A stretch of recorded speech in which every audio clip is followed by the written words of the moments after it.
Alright guys, the time has come for part 3 of this series. Let's put this thing together. That's coming up right after this.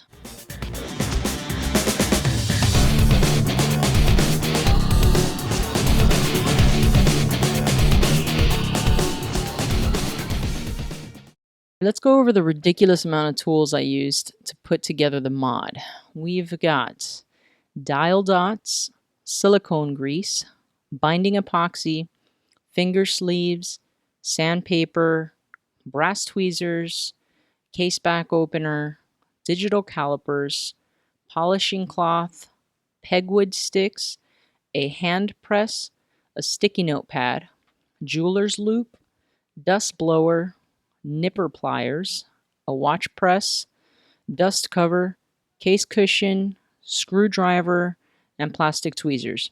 Now finally we have the mod parts, which are a flat sapphire crystal, a white set of hands, and a dial, both purchased from Yaboki's, and lastly the bezel insert.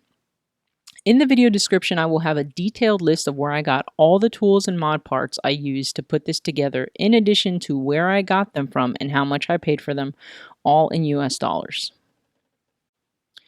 So the first thing we're going to do is replace the old crystal we removed in part 1 with a sapphire crystal. Now, in order to make sure you purchase the right size crystal, you're going to want to use your digital calipers to measure the diameter and the thickness of the crystal that you removed.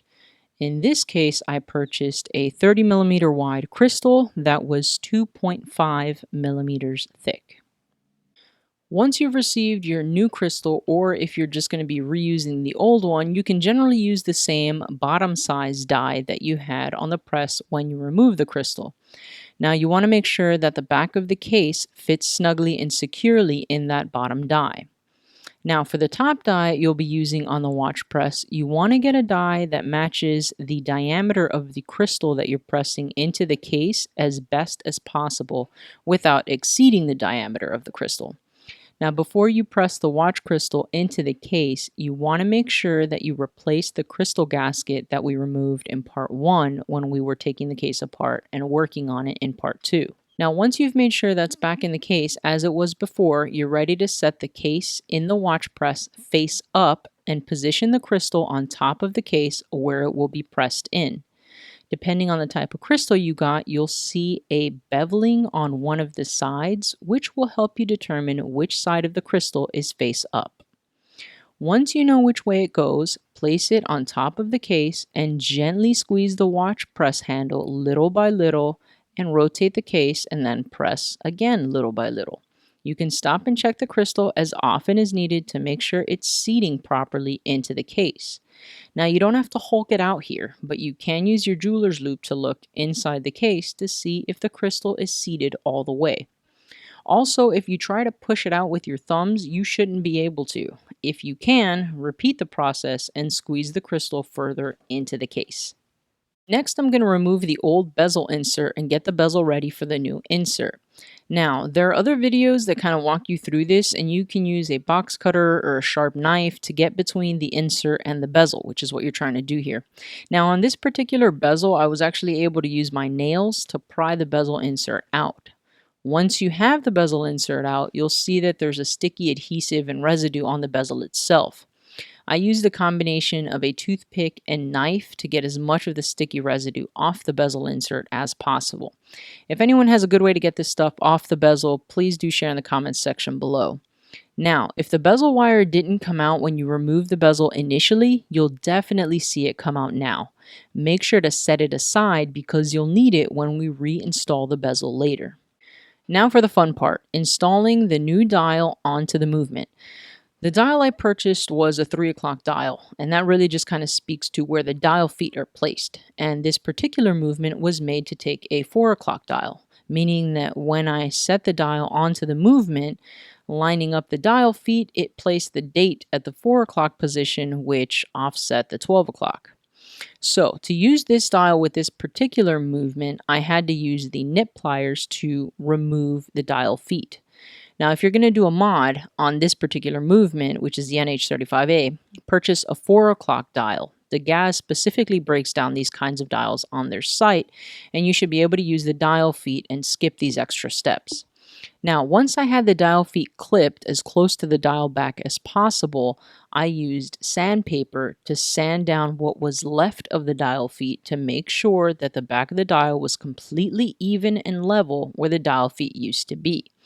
Now, be careful if you have a matte finish dial. I have the finger sleeves on so I don't leave any finger oil marks on the dial, and I use the air blower and polishing cloth to wipe off any sanding debris from the dial itself as I went along.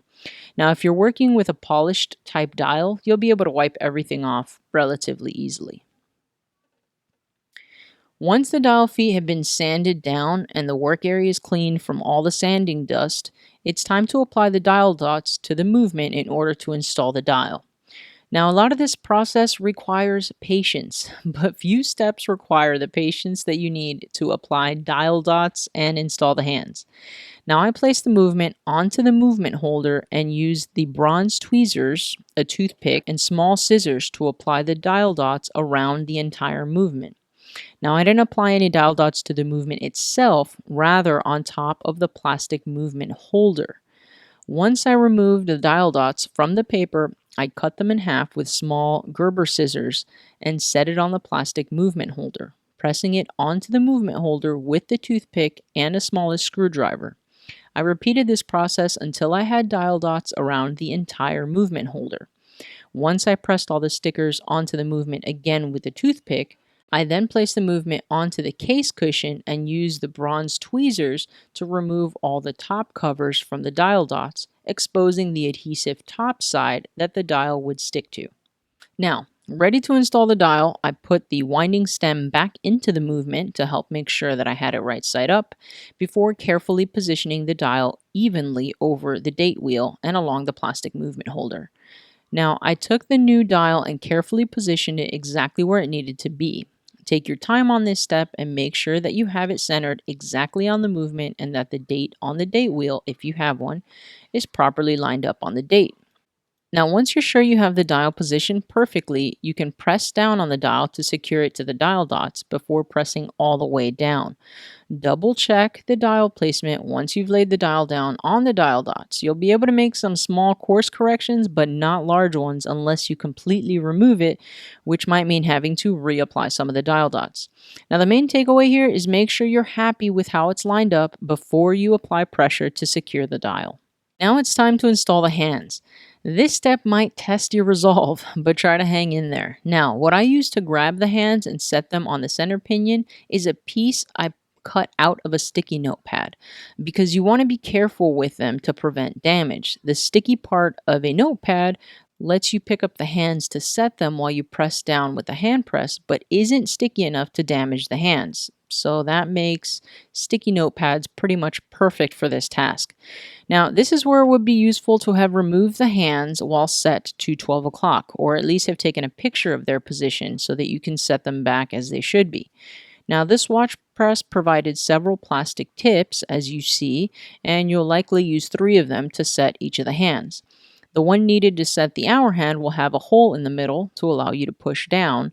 The other one used for the minute hand will have a slightly smaller hole, and then the one used to set the seconds hand will not have a hole. Now you can see which one you should use by taking that plastic tip and placing it over the hand that it's going to set, and ensure that it would be pressing down along the hand hole opening.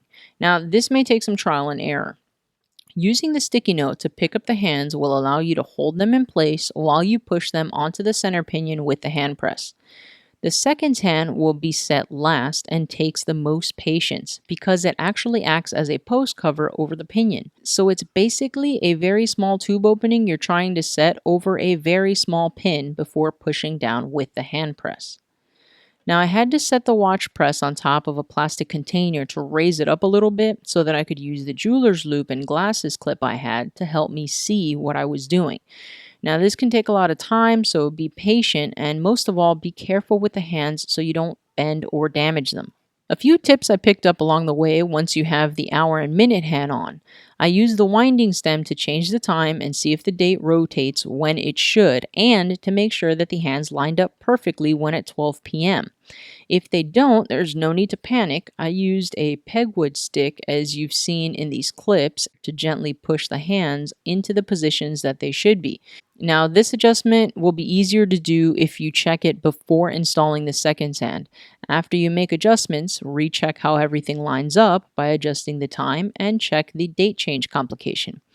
Once you've got them adjusted as needed, then you can go ahead and install the second sand.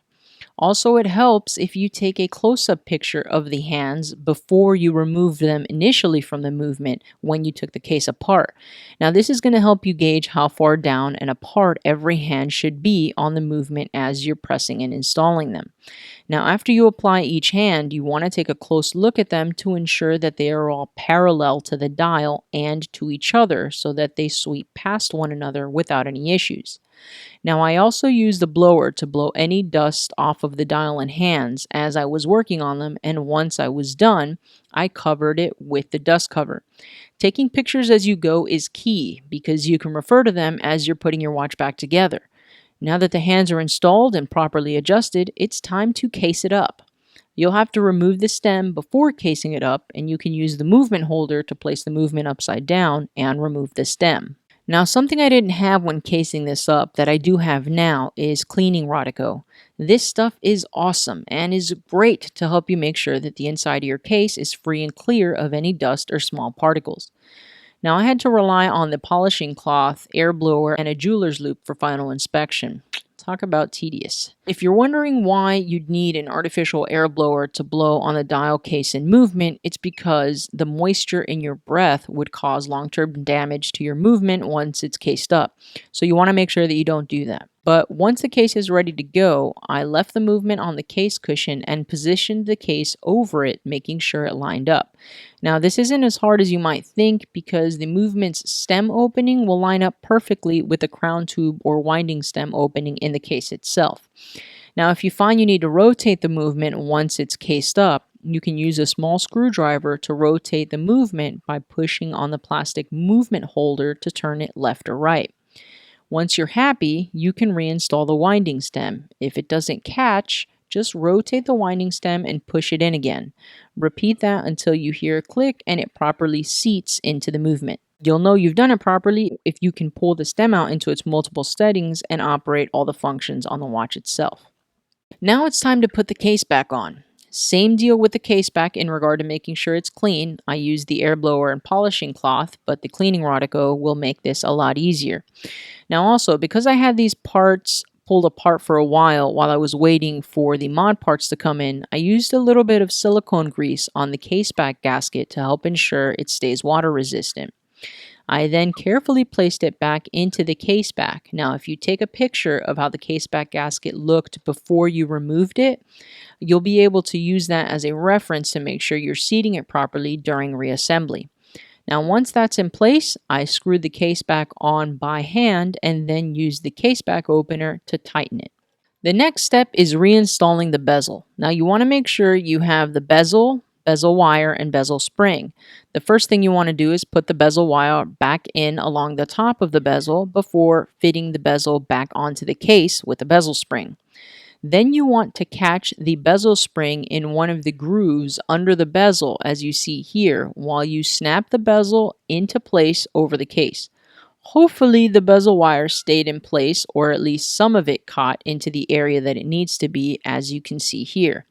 Now if it didn't all slide into place, that's okay. You can use the small screwdriver as I'm doing here to gently work your way around the bezel and push the bezel wire into the groove as it should be. Now you'll know you've done this properly if you can rotate the bezel, hear it click, and you can't pull the bezel off.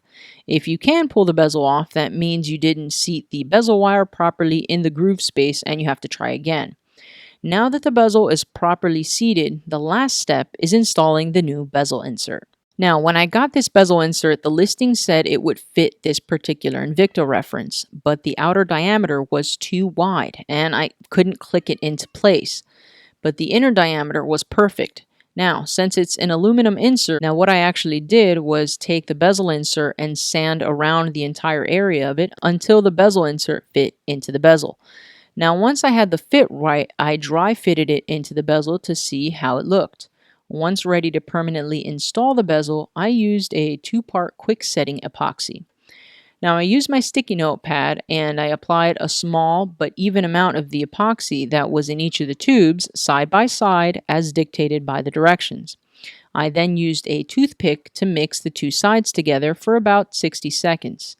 Now once that was done, I used the toothpick by dipping it in the epoxy and applying it around the entire bezel. Now I really didn't use a whole lot of it in thick amounts on the bezel because you don't want it oozing out of the sides. Now in this sense, it's almost like painting where you dip the toothpick in the epoxy and then run it along the bezel until you've made your way around the entire thing. Now once I was done with that, I placed the bezel insert lightly into the bezel, making sure that all the hour markers were lining up as they should, and I pressed down once it was perfectly lined up. Now I used the polishing cloth to push and hold the bezel insert into place for about 4 minutes as mentioned in the epoxy directions. Now you want to make sure you install the bezel insert after you've installed the bezel, not before. This way you don't have any issues with misalignment that will drive you nuts after all the hard work you've just done. Now once the epoxy is good to go, the watch is done and I started picking NATOs and bands to put it on. Now, if you guys have any questions, please let me know and I'll do my best to help. If you enjoyed this video or found it useful, don't forget to give it a big thumbs up. And if this is your first time here, don't forget to subscribe for more videos like this. That's it for this one. CG out.